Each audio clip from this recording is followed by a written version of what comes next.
Welcome back to the channel. My name is Daniel from Woodworking with Dash, and today we're going to make this cabinet with a jarrah top and shaker doors with a white interior. We're especially going to make all the doors and the panels and the top. So come on a journey and we'll make this cabinet right now.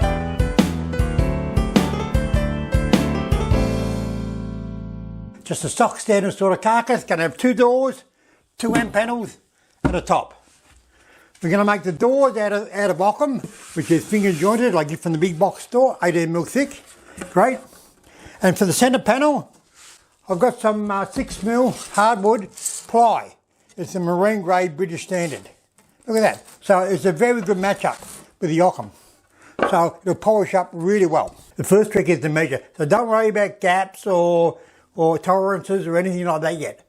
Because we cut everything oversized. You know how I like cutting things oversized? I only cut them the size when I have to. It gives you more room to move. Okay, so we need 2 doors, 2 end panels, that's it. So, total height, 730.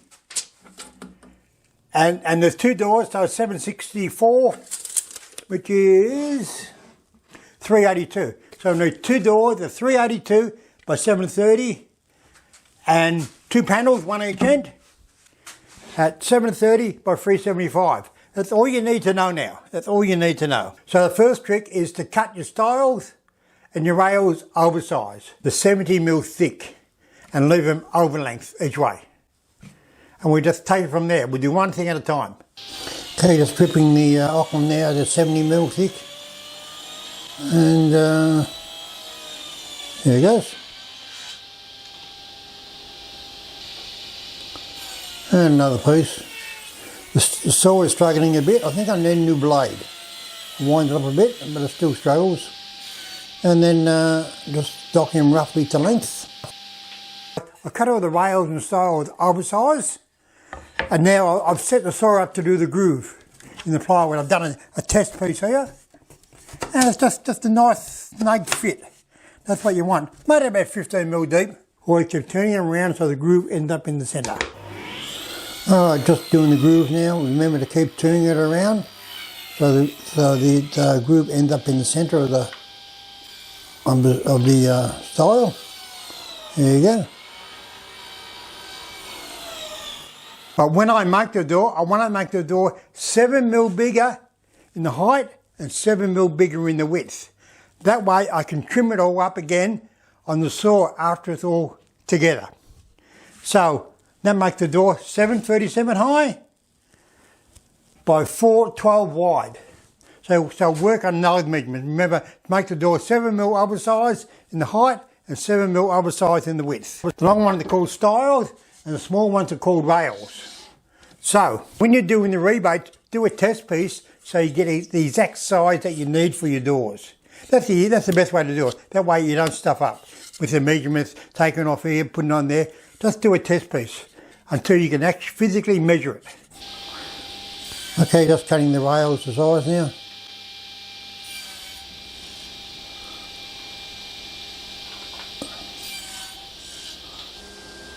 And doing the rebate to leave the tenant.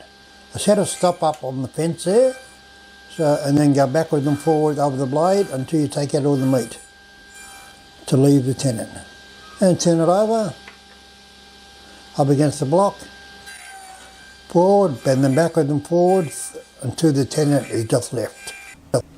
And check it in the groove. Looks great. There you go. And now I'm cutting the ply insert, the 6mm marine ply, ribbing it to length and docking it to size. Remember to not make it too tight. Leave a little bit of room in there for it to float, and don't glue it in. Just let it sit there. The doors are all ready to go together now. I'll give the centre panel a sand first, so make it nice and smooth, and then we can put the doors together. Yay! Okay, just putting the doors together using my old sash clamps. I like them much better than the new ones. Putting the first row in and then the centre panel, and just putting it all together now. And then cramping it up, just nipping it up.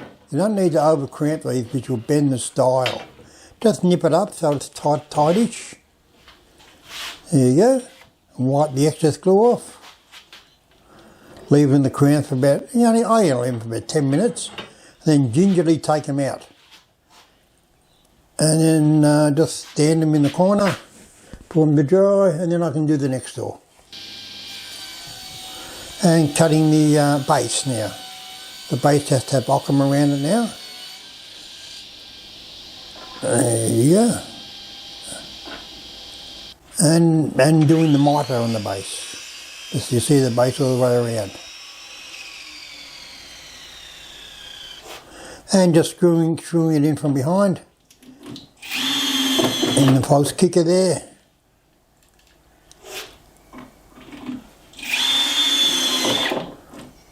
And there you go, let's do the top one now. And the doors going through the sander now. Just to flatten them off. They come up pretty good anyway. See, I almost didn't put them through the sander. And I thought, I'd just put them through. Doors are all finished. Look at that, they just need the final sand. But they come up really nice and flat. I've also cut a bit of jarrah there for the top. So there'll be a good contrast between the light reds and the dark reds. We'll finish the base. So the next trick we've got to do, we've got to cut the doors to size. But remember they're 7mm big all the way around. So I'll fit the doors now. And then we'll hinge them with the normal cabinet hinge. I'll show you how to do that. Okay, just cutting the doors to size now. Just taking a little bit off the edge to make it straight. And you see how it was a little bit out of square, but I've got a little off cut there. So that's good. Now I can square it up. So that makes it parallel. Going over the fence. And now I'll cut a square on the sliding table part of the saw. Then I'll have a dead square door.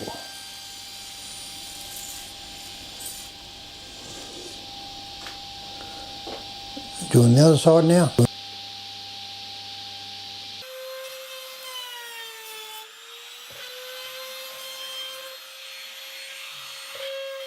Profile on the edge of the door now.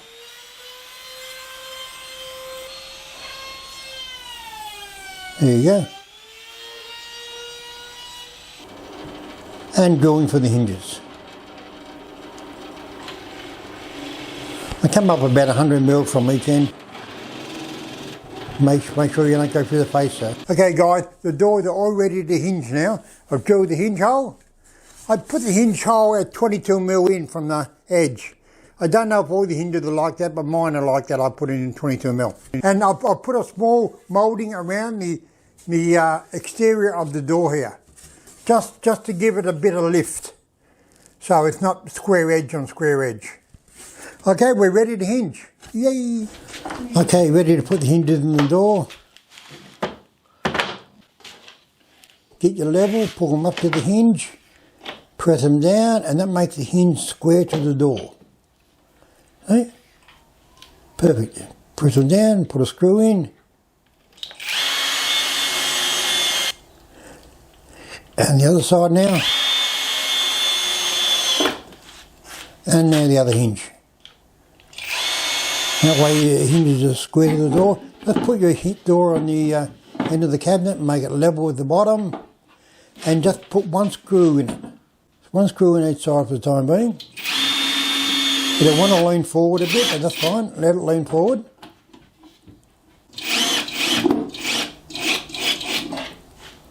And then walk around and do one screw in the other side.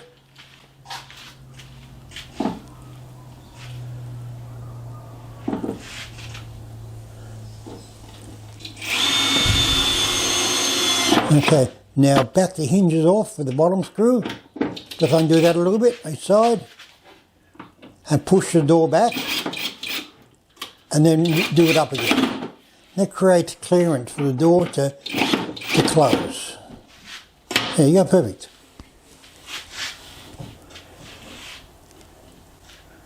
And we're doing the other side now. Put a screw in each side, again.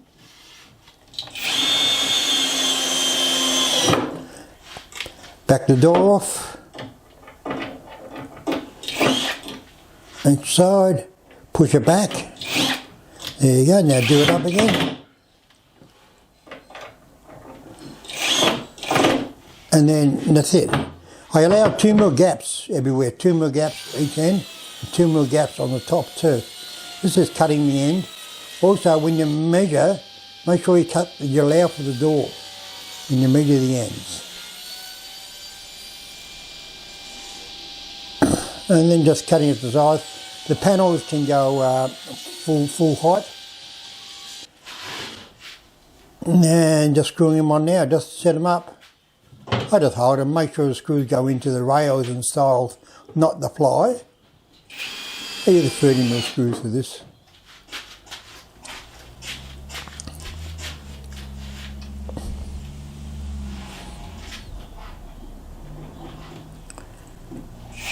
There you go. And just cross-cutting the top now.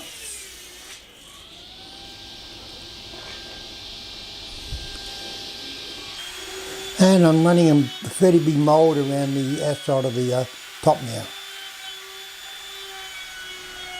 With my big router. We're finished. Look at this. I've got some great chrome handles to go in the front there. To dress it up. Got the jarrah top all done. All we need to do is just sand and polish now. Okay, just polishing the door. Spraying it up. Yeah, it's kind of looking good.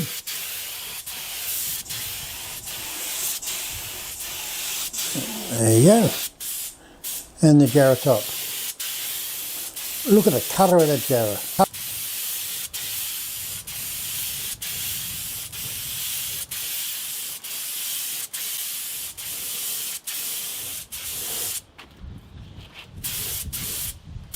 Look at this, we're all finished.